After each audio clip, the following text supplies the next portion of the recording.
ஒரு colloquial language சொன்னா ஒரு லாய்க்கு இல்லாத ஒரு மாநில தலைவர் இன்னைக்கு வந்து அண்ணாமலை வந்து இன்னைக்கு வந்து பிஜேபி பெற்றிருப்பதுதான் ஒரு மிக மிக வந்து ஒரு என்ன சொல்றதுன்னா ஒரு வருத்தப்படக்கூடிய ஒரு வேதனைப்படக்கூடிய விஷயம். ஏன் சொல்றேன்னு கேட்டாக்கா, பொதுவாகவே அரசியல்ல வந்து கருத்து மாற்றங்கள் இருக்கலாம், விமர்சனம் இருக்கலாம். அந்த விமர்சனங்கள் வந்து ஒரு ஆரோக்கியமானதாக இருக்கும். ஆனா அதை விட்டுட்டு அவருடைய அந்த பேச்சை இன்னைக்கு துணியை பாத்தீங்கன்னா ஒரு கடுமையான அளவுக்கு கழக பொதுச்செயலாளர் வந்து விமர்சனம் செய்யறது மட்டும் இல்லாம ஒரு திராவிட இயக்கங்கள் குறிப்பாக அனைத்து இந்திய அண்ணா திராவிட முன்னேற்ற கழகத்தை விமர்சனம் செய்வது என்பது வன்மையாக கண்டிக்கத்தக்கதும் கூட. அது மட்டும் இல்லாமல் ஒரு கற்றறிந்தவர்கள், ஒரு அரசியல் நோக்கர்கள் சற்று கூட ஏற்றுக்கொள்ள முடியாத ஒரு விஷயம். குறிப்பா அண்ணாமலை பொறுத்தவரை அவருடைய நிலைப்பாடு என்னன்னா, அவர் ஒரு மாநில தலைவர் இல்லை, அவர் பிஜேபி என்கின்ற ஒரு கார்பரேட் கம்பெனிக்கு ஒரு மேனேஜர். இந்த மேனேஜர் யாருடைய ஆட்டத்துக்கெல்லாம் ஆடுகிறார் என்று சொன்னால் திரு மு.க. ஸ்டாலினுடைய ஆட்டத்துக்கெல்லாம் ஆடுகின்றார்.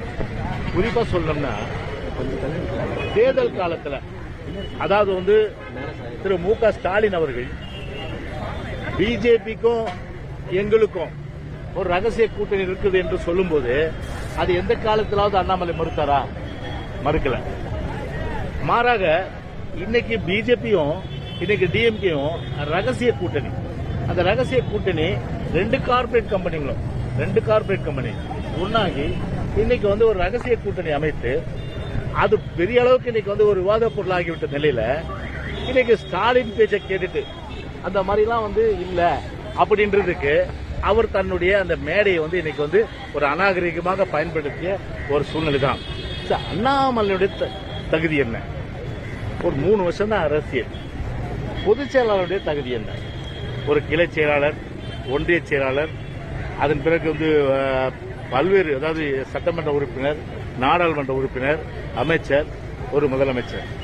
ஒரு கொடி பிடிக்கின்ற தொண்டன் கூட ஒரு கொடி கட்டிய காரில், அரசு காரில் ஒரு முதலமைச்சராக வர முடியும் என்று சொன்னால் அது அனைத்து இந்திய அண்ணா திராவிட முன்னேற்ற கழகத்தில் மட்டும்தான் முடியும். அப்படி உங்களுடைய நிலைமையை வந்து அண்ணாமலை, நான் பண்பாடோட பேசுறேன், அண்ணாமலை மாதிரி தரந்தாழ்ந்து பேசல. உங்களுடைய நிலைமையே ஒரு விட்டில் பூச்சி எத்தனை நாள் தெரியுமா? அதனுடைய வாழ்க்கையை 7 நாள். விட்டில் பூச்சி ஒரு முழுமையான அளவுக்கு பார்த்தீங்கன்னா வந்து ஒரு மின்மினி பூச்சி. இந்த அளவுக்கு தான் வந்து அண்ணாமலையினுடைய அந்த ஒரு அரசியல் நிலைமை இருக்கு. ஆனால் இதை மறந்துட்டு இன்னைக்கு ஒரு பாரம்பரியமிக்க ஒரு கட்சி அனைத்து இந்திய அண்ணா திராவிட முன்னேற்ற கழகம் 31 வருஷம் ஆண்ட கட்சி. அது மட்டுமில்லாமல் ஏறக்குறைய வந்து 52 ஆண்டுகள் கடந்து இன்னும் வந்து 100 ஆண்டுகள் வந்து இருக்கின்ற பல்வேறு வகையில் வந்து மக்களுக்கு செய்கின்ற 2026 ஆட்சி அமைக்கின்ற வல்லமை பெற்றிருக்கின்ற ஒரு மாபெரும் இயக்கத்தை பேசுறேன்னா அதுக்கு கொஞ்சமாச்சும் யோகியதை இருக்கா? அண்ணாமலைக்கு இல்ல தகுதி இருக்கா? பேசக்கூடிய அளவுக்கு வந்து உங்களுக்கு வந்து அந்த முகாந்திரம் இருக்கா?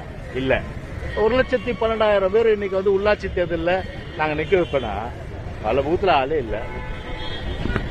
கேண்டிடேட் 1,12,000 பேர் கிடையாது. அப்படி இருக்குது 1,12,000 பேர் வந்து நிக்க வச்சிருவாங்க. அந்த 1,12,000 பேர் ஜெயிச்சிருவாங்களா? அந்த ஜெயிச்சுட்டு அவங்க வந்து ஆட்சி பிடிச்சிருவாங்களா? எப்படிப்பட்ட வந்து ஒரு கற்பனையான கோட்டையை இன்றைக்கு திரு அண்ணாமலை வந்து இன்னைக்கு வந்து சொல்றாருன்னா, எந்த அளவுக்கு வந்து பாத்தீங்கன்னா இன்னைக்கு வந்து ஒரு கற்பனையிலேயே இன்னைக்கு அரசியல் பண்ணிட்டு இருக்காரு. கற்பனையிலேயே மிதந்து கொண்டிருக்கிறார்.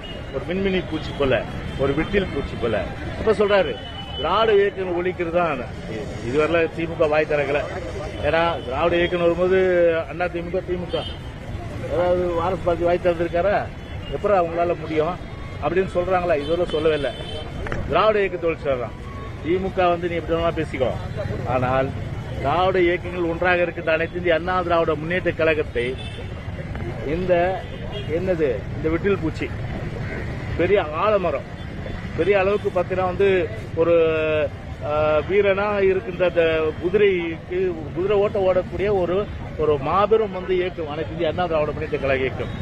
அந்த இயக்கத்தை போய் ஒழிக்கிறது வேலைன்னா கருணாநிதி அவங்க அப்பாவாலேயே முடியல, கருணாநிதி முப்பாட்டனால முடியல, உங்க அப்பாவாலே முடியாது, அண்ணாமலை அப்பாவால முடியாது, அப்பாவாலே முப்பாட்டனால முடியாது. அனைத்து அண்ணா திராவிட முன்னேற்ற கழகத்தை வந்து தொட்டு பார்த்தால் அவன் கெட்டு போனவனாக தான் நிச்சயமா இருப்பான். இதுதான் வந்து இன்றைக்கு வரலாறு.